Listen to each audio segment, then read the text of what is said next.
Start. అందరికీ నమస్కారం.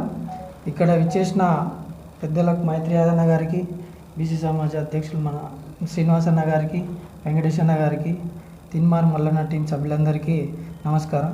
పాత్రికేయ మిత్రులకు కూడా నమస్కారం. నా పేరు రవి, తిన్మార్ మల్లన్న టీం మహబూబ్నగర్ జిల్లా అధ్యక్షుడిని.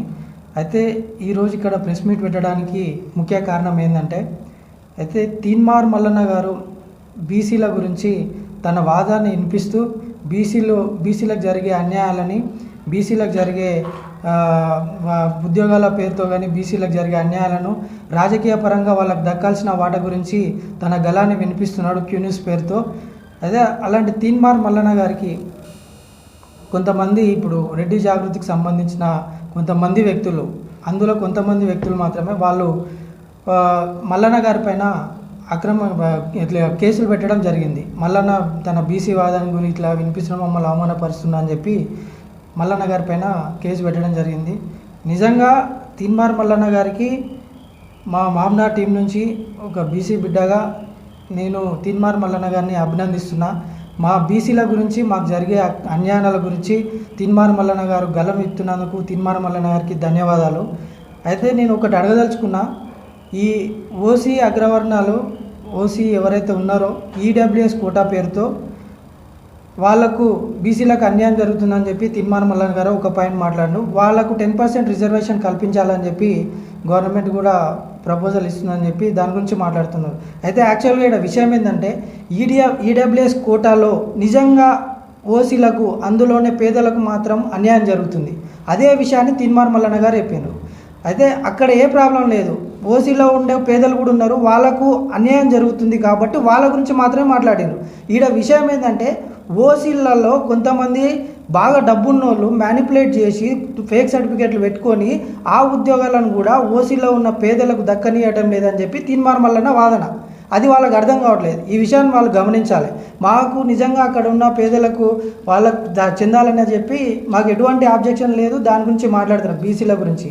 అయితే ఈడ మెయిన్ పాయింట్ ఇంకోటి ఏంటంటే, ఓసీలకు, అగ్రవర్ణాలకు ఈడబ్ల్యూఎస్ పేరుతోటి మాకు ఉద్యోగాలు రావట్లేదు అని చెప్పి మీరు ఈడబ్ల్యూఎస్ పేరున రిజర్వేషన్ తెచ్చుకున్నారు.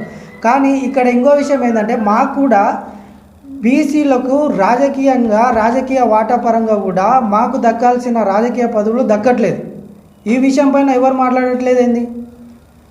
నిజంగా ఇప్పుడు బీసీలు ఉన్న పర్సెంటేజ్ ఏంది, బీసీలకు ఎంతమంది ఉన్నారు, నిజంగా వాళ్ళకు దక్కాల్సిన రాజకీయ వాటా ఈరోజు బీసీలకు దక్కట్లేదు, బహుజనులకు అసలు దక్కట్లేదు.